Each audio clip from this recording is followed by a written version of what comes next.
Hey. Morning. How are you doing? You look just like you do on your emails.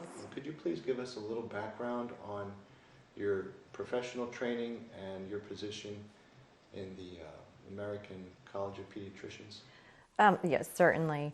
I received my medical degree from the University of Connecticut and completed my internship and residency in pediatrics at the Connecticut Children's Medical Center, and did some additional training in adolescence at the University of Virginia in Charlottesville, Virginia, and had the privilege to practice general pediatrics for 15 years before going on full-time with the American College of Pediatricians in advocacy for children. I am entering my second term as president with that organization. You've stated that the transgender ideology is responsible for large-scale child abuse. Could you please explain why you call it child abuse? Essentially, transgender ideology holds that people can be born into the wrong body. It's simply not true. We can demonstrate this by looking at twin studies. No one is born in the wrong body. So to take that lie and essentially indoctrinate all of our children from preschool forward with that lie, we are destroying their ability for reality testing. Okay, so this is cognitive and psychological abuse. I want to say just a little more about that. And the reason it's destroys the reality testing is because although children age 3, preschool age, most can correctly identify as I am a boy or I am a girl, most children will not understand that a boy grows into a man and stays a man, or that a girl grows into a woman and stays a woman. If they see a man get into a dress and put on makeup, many 7-year-olds may believe he just became a woman. And the other side is not being honest. They're not acknowledging that. And this happened most recently in Rockland, California. It was the end of the kindergarten school year, and the kindergarten teacher called the whole class together. This was at the behest of the boys' parents, and had the whole class sit down, and she read them 2 gender, I will call them gender-bending stories. One was The Red Crayon, in which you have a crayon that's actually blue wrapped in red paper. So that primes the kids to think, oh, what's on the outside doesn't have to match the inside. The next story the teacher read was I Am Jazz, which is about a boy whose parents helped him impersonate a girl from the age of 3. He now has his own television program. He's 17, but looks like a girl from the waist up. And following those 2 stories, I'll call him Joey, left the classroom, presumably to use the bathroom, and then came back into the classroom in a dress. And the teacher said, boys and girls, Joey is actually a girl just like Jazz. From now on, we need to call her Josephine. Again, I'm making the names up.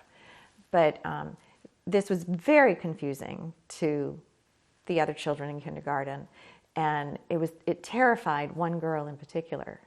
She was home with her mother, had just bathed, got out of the tub, mom wraps her up, little girl goes by the mirror, her hair was slicked back. She burst into tears. Mommy, am I turning into a boy? I don't want to turn into a boy. Joey turned into a girl. Am I going to turn into a boy? Now, I know this because the mother called me. Again, as the president of the College of Pediatricians, I've been outspoken, so parents reach out to me.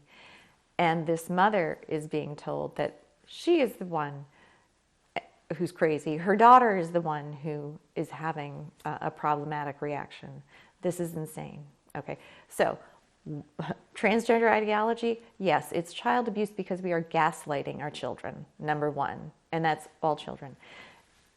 And in gaslighting these children, many of them, now that they're thoroughly confused, will think that they really are the opposite sex, and they will be sent down a medical pathway. They will be, as they approach puberty, they'll be put on puberty blockers. And then from puberty blockers, they will be put on cross-sex hormones. That combination will permanently sterilize most, if not all, of those children, and also puts them at risk for heart disease, diabetes, various cancers. Girls now, if they have been on testosterone, which is their sex change hormone, if they've been on testosterone for a full year, by age 16, they can get a double mastectomy. So yes, pubertal castration, okay, so gaslighting, pubertal castration, and surgical mutilation, that's child abuse. It's institutionalized child abuse. To make matters worse, you must realize that prior to transgender ideology, these children were treated either with watchful waiting, because for many kids, it may be a passing phase. For many children, the girls may just be tomboys. So either watchful waiting or family and individual therapy. With those approaches, up to the vast majority, 75% to 95% of kids would accept their biological sex by young adulthood, late adolescence. So yes, this is child abuse. If the parents find a child, that their child is questioning their sex, if things on your own at home are not going well, I encourage all parents to seek out local therapists who will work with them to find underlying either family dynamics or conflicts. If the only therapists you find locally say, oh, you must accept them as transgender, they can reach out to us at bestforchildren.org. That's our website, bestforchildren.org. And we can recommend some therapists who will work with families, if they're not in the local area, even by Skype. College students are pressured more and more to let go of reality and accept the transgender narrative, and they're even pressured to use transgender pronouns. If you were in medical school today, how would you respond to that pressure? That's a good question. That's a good question. I mean, I would hope that I would cling to reality and sound reason. Words matter. Biology is reality, not bigotry. We're at a point now in which we know, we have documented at least 6,500 genetic differences between men and women. Men and women cannot be treated the same in medicine. Because of these genetic differences, women are more prone to autoimmune diseases, for example, than men are. We must approach our patients in accordance with their biology, not in accordance with their perceptions, which are delusional. So I would hope I'd be able to respond in that fashion, but it would be very difficult, because just as we are seeing this tyrannical enforcement of newspeak on our college campuses, it is that way within the highest levels of medicine. Again, at our office at the American College of Pediatricians, I receive emails and phone calls, even from physicians and therapists, psychologists on the left, who are clearly against us because we're pro-life, and again, they're on the left, and they're even LGBT affirming, but they will thank me for speaking out, because we wish we could, but we can't. We'll lose our jobs. We'll get death threats. I receive emails from concerned parents throughout the nation asking me to review health curricula, and it has now become transphobic to teach middle school students that women have ovaries and men have testes. That's transphobic. I've not received any death threats. I have been accused of being the leader of the skinheads of pediatricians, and a lot of other things that we wouldn't repeat in polite company. Oh, one of my greatest fans goes by Slowly Boiled Frog, has decided that I'm not even licensed to be a doctor, and he or she writes it in such a way to imply that I'm some sort of charlatan, or maybe I did something illegal.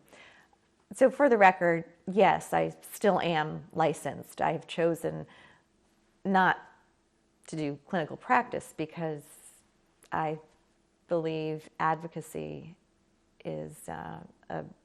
requires a full-time commitment. The argument, if you can even call it that, I'll call it a claim. The claim by the activist physicians on the other side is that when a child persistently and consistently insists that he, I'll use for ease of example, that he is really a girl, really, well then that's it. That's how you diagnose born transgender. And that is proof that they have the brain of the opposite sex in their body. And we have studies that have found differences between adult transgender brains and the brains of their biological peers who are not transgender. Okay, so let's unpack that. Number one, the definition of a delusion is a fixed false belief.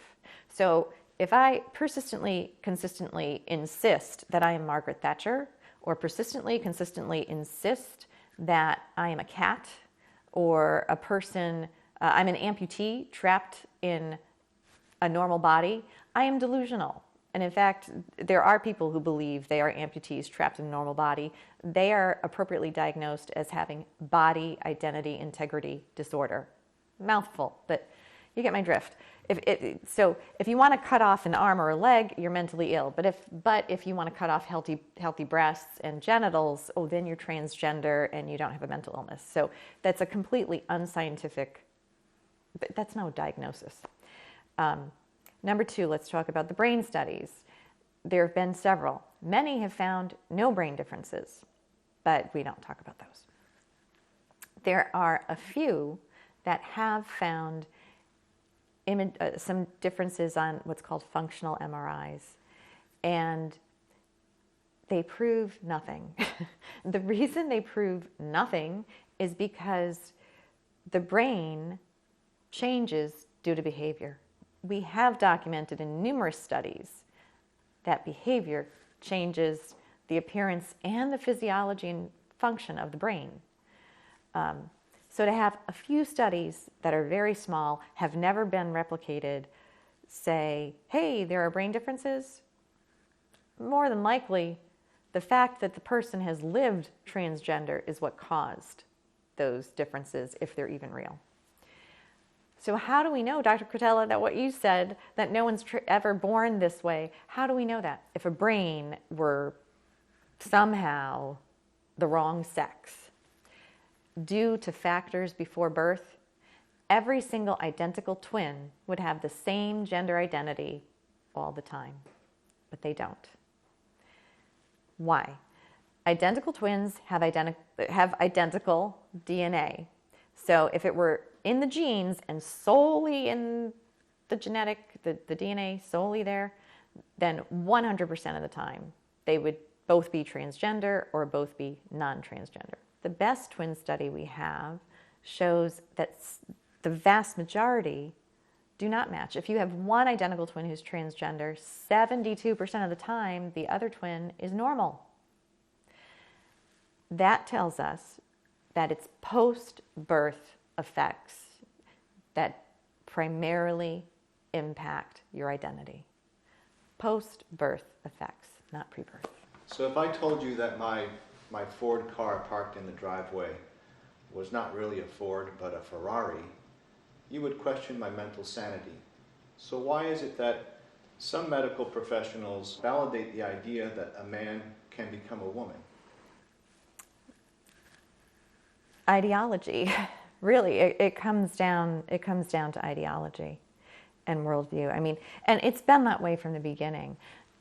Gender as a term prior to the 1950s was, number one, did not refer to people, and number two, was not in the medical literature. Sexologists were PhDs and MDs in the 50s who were taking, the term was transsexuals at that time, people who believed they were transsexual, mostly men who wanted to be women. And these sexologists were the ones who basically invented so-called sex reassignment surgery. And amongst themselves in the 50s said, well, what are we treating? How are we going to justify this? Because they knew full well, even then, sex is in the DNA. And mutilating the body does not change a person's sex. How are we going to justify this? And so they basically looked at the word gender, which meant male and female, referring to grammar. And you can go online. I did. I went way back. I went back to dictionaries in the 1700s, and you can actually see the definition of gender all the way up. So in the 1950s, one of the sexologists at the time was John Money, Dr. John Money, and they said, well, we're going to take gender and say that for people, it means the social expression of an internal sex identity. That's what we're treating. They pulled it out of the air to justify lining their pockets to do mutilating surgeries. And this is the very same, underneath everything that the activists today are saying, it's the same definition that they're using. It has no basis in reality. So what you're saying is even radical surgery cannot change a man into a woman. Is that correct? Right. Radical surgery, no surgery will change the DNA, which is imprinted in every single cell of the body. Again, this is both, it's a combination of reason and science. They meld, they go together. Human sexuality is binary. Okay, we know this because in nature, reproduction is the rule. And human beings, we engage in sexual reproduction. You need a man and a woman to do that. So chromosomes, women are XX. Those are the sex chromosomes. Women have two X's. Men have an X and a Y. Those are genetic markers. They're genetic markers for female and male, respectively. Okay, binary. That's the rule, and it's self-evident. Exceptions to the rule, biological exceptions to the rule, do not invalidate the rule. And by that, I am referring to intersex conditions. We live in an imperfect world. We live in a world with disease and disorder. There are a variety of very rare biological genetic disorders that result in disorders of sex development. These individuals have a true physiological, genetic, biological problem. So it may be appropriate within those cases, they may need surgery, they may need hormones, but that's a case-by-case basis. And they are the exception, not the rule. Why do we refer to them colloquially as intersex? Because they are between the norms. And many people with intersex conditions, they can lead very happy, healthy lives, but their treatment is very personalized. Transgender, someone who identifies as transgender, however, that's not a problem in their body. Gender identity, all identities, they're in our thoughts. Thoughts and feelings, those are not hardwired, they develop. And they may be factually wrong or factually correct.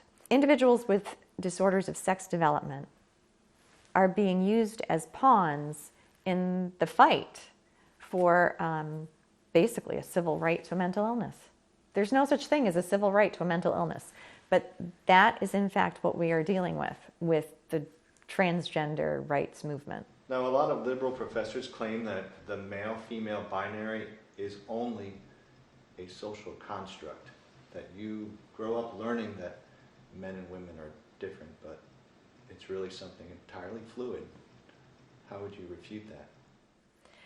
Well, we started to in the last question, and again, to believe that, you have to be completely ignorant of genetics. There are 6,500 genetic differences between men and women. Now, the fact that it's a binary, as I said, comes down to the fact that, okay, the reality is we have sexual reproduction in the human species, and reproduction is the rule in biology. Okay, number one, yeah, we have a binary. To rationalize outside of that, you have to rationalize away really now the entirety of medicine, because, as I said earlier, with 6,500 genetic differences between the two, it impacts how we treat disease. Women are not small men. That is how women used to be treated. Science used to do research predominantly on men and then look at women and say, oh, you're just a smaller body mass, so we're going to treat your heart attack the same way and your high blood pressure the same way. And now we're realizing, wow, no wonder we had different results with women. Look at this. Now we can prove and understand why. And there's a big push and movement to get more women into pharmaceutical studies than ever before, because we are different. The social construct, transgenderism is a social construct. The fluidity of sexuality, that's a social construct. Okay, they have it exactly backwards. And the word gender, as I said earlier, is nothing more than a linguistic engineering term, and has no place in medicine. We have biological sex, we have sex differences, that some of which are purely biological, and others that develop as a result of nature and nurture. Women have loads more oxytocin and oxytocin receptors than men do. That contributes, that is the hormone that is associated with nurturing. It is released during labor, breastfeeding, and is so key and important in the first 3 years of the mother and infant bonding. It's the bonding hormone. So although men have oxytocin as well, they have far fewer receptors in their brains. Every organ of the body is sexed, if you will, just genetically speaking, and it's utterly ridiculous to make that assertion. So it seems to me that you're saying that at a very deep level, the transgender movement is attacking the order that exists in human nature. Would you go that far and say that human nature is under attack? Oh, certainly. If my feelings alone determine who I am, then there really is no such thing as a man or a woman. We're essentially promoting doping. Men are doping on estrogen to become handicapped men. Women are doping on testosterone to become handicapped men, in a sense. I mean, when this whole, what do we do in sports? I mean, really, doping is illegal, period. The end. That's it. You cannot, giving a woman testosterone does not make her a man. Giving a man estrogen does not make him a woman. The estrogen makes the man a handicapped man, because, and the testosterone makes the woman the equivalent of a handicapped, I shouldn't even say handicapped man, because you can't change sex. But, and in fact, in the Olympics and so forth, they used to, if a woman were extremely excelling, they would be concerned about doping, and testosterone is one of the things they would look for in her system, high levels of it. So this is utterly ludicrous. In the past, a man puts on a dress, he's wearing drag. Well, now the drag is no longer made out of cotton and silk. No, now the drag is hormones and surgery. It's still drag. It seems to me like it's a refinement of the radical idea of total equality. The error is to equate equality with sameness. They're not. They don't mean same. Does not mean equal, right? Because we're equal in human dignity, but being male or female, that is the ultimate diversity we should be celebrating. There is no greater diversity than female and male. That is our innate identity, male or female. And it's written in every cell of our body at the level of our DNA. I would agree. We're making the mistake of equality meaning same. If that's what you believe, then ultimately we're eliminating. There's no such thing as a woman. There's no such thing as a man. Yeah. All right, so finally, could you say something to encourage more Americans to stand up for the sacred institution of the family? Absolutely. I would say, the natural family, meaning a loving marriage between a man and a woman, is the most pro-child institution we have. So if you love children, nurture your marriage. First of all, it's the greatest gift you can give a child. We must stand up for that because our children are hurting. And decades of social science demonstrates that this is the most important thing we can do in terms of children's physical, mental, emotional, and spiritual health. It's the family. It's the family.